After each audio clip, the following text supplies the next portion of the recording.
Olá, meu nome é Diego Davoglio e esse é o Bearcast e hoje a gente está com uma pauta muito importante, um bate-papo de um tema que muitas vezes fica invisível para a sociedade. E nesse ponto de vista, a gente vai falar de um livro chamado Olhos de Nuvem, da Ariane Liz Rossi. A Ariane ela é psicóloga e acompanhante terapêutica aqui na Maple Bear. Ela é especialista em biblioterapia e ela veio compartilhar um pouco do seu amor sobre livros e sobre essa prática empática, criativa e inclusiva e o livro da sua autoria, Olhos de Nuvem.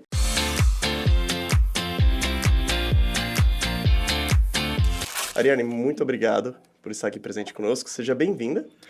Bom, a casa é sua também, porque estamos aqui na Maple, mas hoje para trabalhar um assunto diferente aqui, né? O seu livro Olhos de Nuvem. Queria que você falasse a sinopse do livro, apresentasse, dissesse de onde veio a ideia, como tudo começou. Oi, pessoal, prazer, eu sou a Ariane. Muitos aqui já me conhecem, outros ainda não.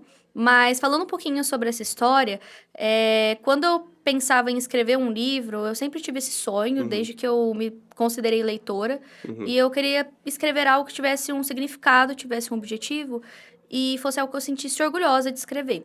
E quando veio a ideia desse livro, eu queria escrever sobre uma história que as pessoas não falavam muito. E uma história que eu via na realidade que eu trabalho. Eu gosto de trabalhar com um público de alta vulnerabilidade. Sócio, psico, físico, então é o biopsicossocial. Então eu trabalho com esse público de vulnerabilidade em diversos contextos.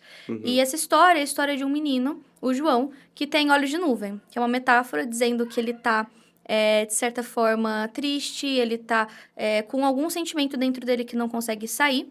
E fala sobre um menino que tem a mãe dentro do sistema prisional. Então, a gente vai acompanhar o João, ele saindo da casa dele, a mãe sendo retirada, ele sendo recolhido e levado para o acolhimento, até o momento que a avó dele vai dar abrigo a ele, e no fim, eu não vou contar o spoiler, mas a gente vai acompanhar como que ele vai lidar com todos esses sentimentos e situações muito difíceis, que é uma realidade de muitas crianças do Brasil e que a gente não tem registro.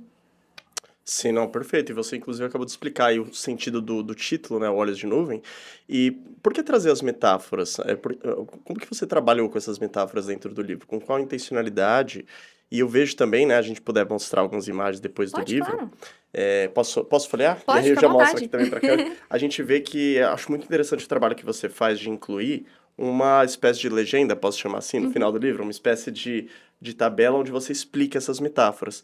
Por que a importância do uso e da explicação dessas metáforas? O uso das metáforas é porque a gente vai pensar que, normalmente, quando a gente pensa nesse tipo de narrativa, Mostrar um é pouco uma das imagens narrativa... enquanto Pode você mostrar, fala. fica à vontade. É uma narrativa que pode parecer muito adulta e muito difícil. Então, é uma leitura que é para ser feita para crianças, e não só crianças, mas para trazer esse assunto de uma forma, não uma forma pesada, ou necessariamente só coisas horríveis que a gente vê na televisão, mas de uma forma que as crianças consigam se ver nessa história e ver com delicadeza essa situação também. E não uma situação só de julgamento, mas de compreensão pelas crianças, né, que ficam sem os seus pais. E a tabela, esse livro, na verdade, ele foi feito não só pensando na inclusão de histórias diferentes, mas também de pessoas diferentes. E Perfeito. como eu também trabalho com um público neurodivergente, a história em si, deixa eu mostrar aqui. A história, ela vem aqui, né, a capa, e tem embaixo escrito um guia biblioterapêutico para uso do material, ou seja, essa história dá para ser lida até determinada página sem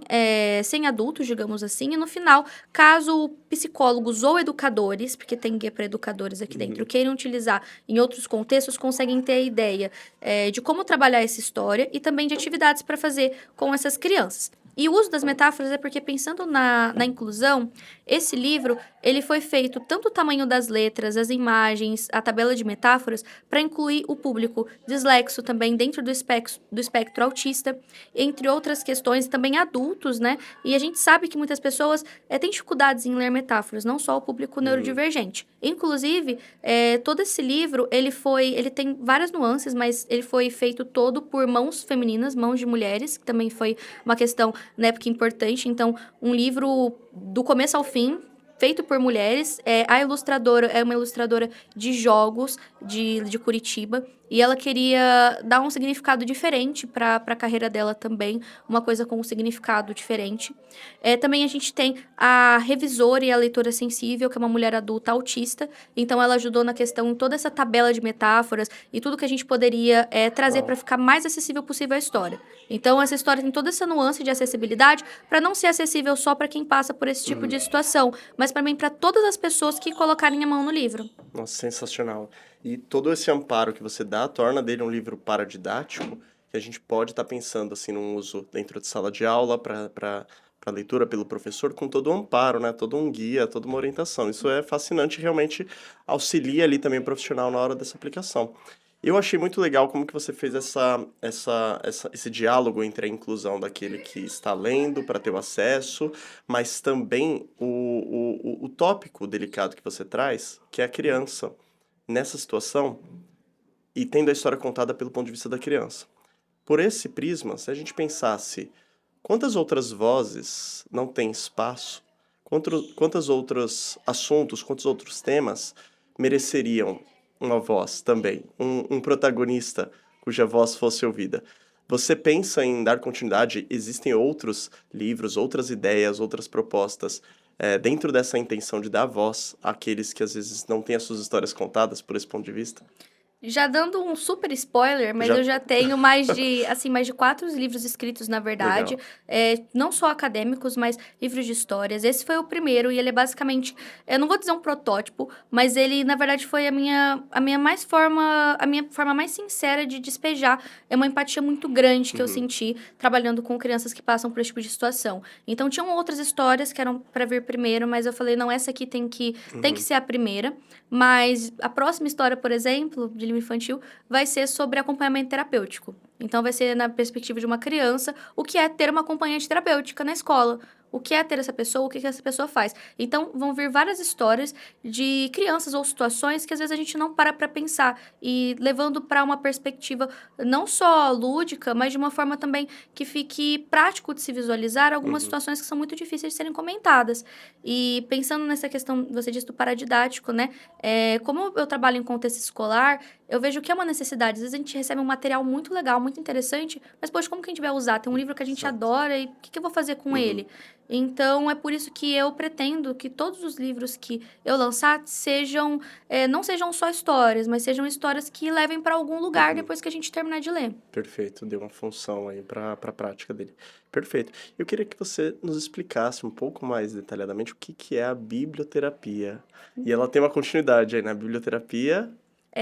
Eu tenho, né, pós-graduação em biblioterapia e mediação da leitura Mediação da literária. leitura literária. Tá vendo? Eu não lembrei. Mediação da leitura literária. Explica pra gente o que é a biblioterapia. O que é a mediação? Começando com a mediação da leitura literária, o que é mediar uma leitura? Quando a gente lê por ler, ou às vezes a gente lê sem falar nada, a gente só está lendo por ler, até mesmo em clube de leituras. Não é de fato mediar uma leitura. É cada um expressa a sua opinião, ou até mesmo pensando em contexto de sala de aula. Às vezes a gente lê e espera uma resposta certa ou errada. Mas, inclusive, aconteceu até no Enem uma situação de que um cantor muito famoso errou a questão sobre a própria música que ele escreveu, o significado. Então, a leitura é muito mais aquilo que a gente lê dela do que, de fato, a pessoa que escreveu quis dizer com aquilo. E, né, pensando na mediação da leitura, a mediação é uma troca, é uma conversa. Então, é ler e ter uma ida e uma volta e, né, em conjunto, a gente conversar sobre aquilo que a gente leu de fato, mais profundamente. E tem que ter um profissional especializado para conseguir fazer essa conversa fluir. E a biblioterapia, o que é a biblioterapia? Biblio vem de livros, terapia, né, terapia.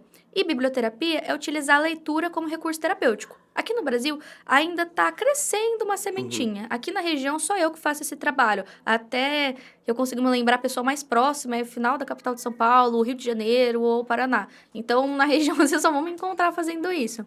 Mas é muito famoso, por exemplo, na Europa, Estados Unidos, Canadá, alguns países árabes também. Eu pego muita inspiração da Europa. Eu fiz um treinamento de Modern Bibliotherapy, que foi um treinamento com uma educadora francesa, mas um treinamento em inglês. Também tem a pós-graduação, que a gente vê vários contextos, inclusive em países até como o Haiti, de pessoas desbravando essa prática. Aqui no Brasil a gente tem outras pessoas que fazem isso. Mas a biblioterapia é utilizar a leitura como uma potência. Não só ler por ler, não só por uma história legal, mas dá sentido isso, dá significado. Então, é utilizar a leitura como recurso terapêutico.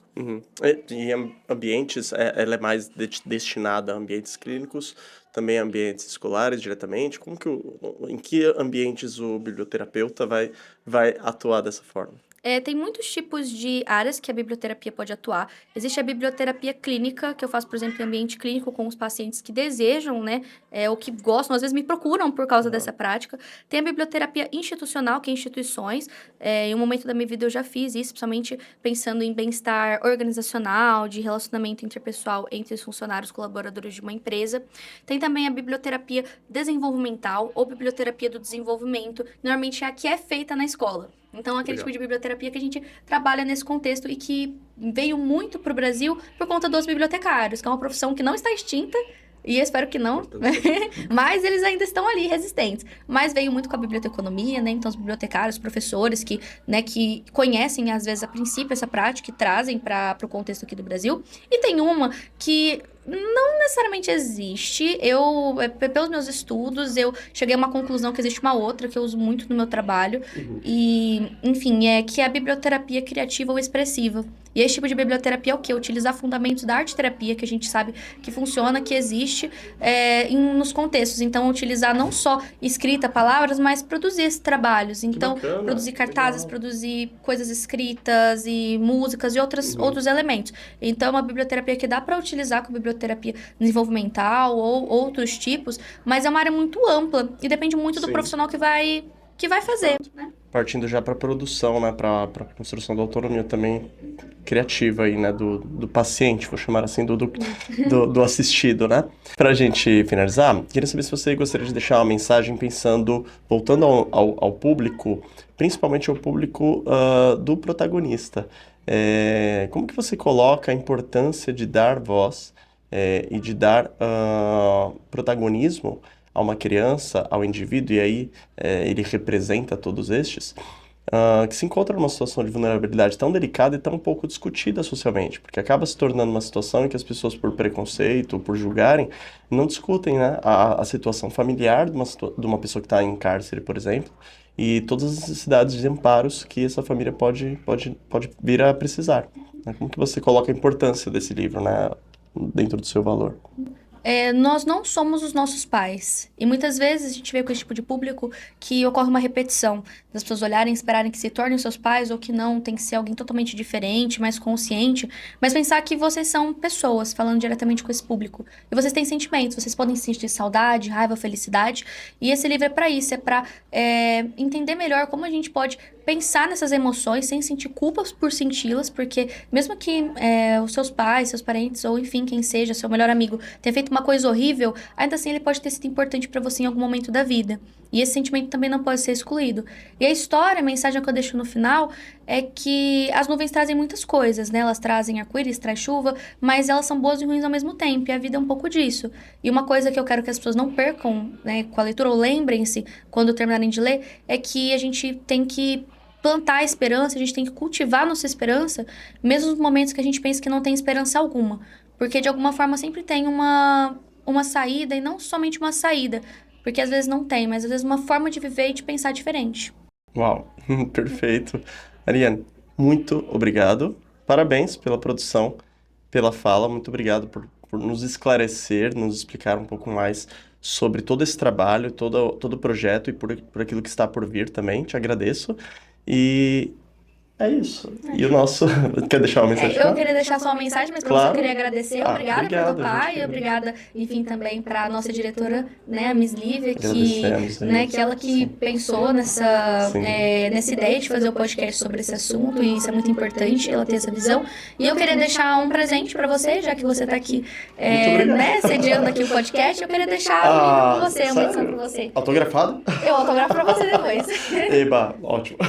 Obrigado, de coração. Olha lá, Obrigada. o Gabriel. Sério? Sério? Obrigado. Poxa. Muito nossa. obrigada por topar, porque às vezes a olha lá, leitura pode ser meio revolucionária. Com certeza.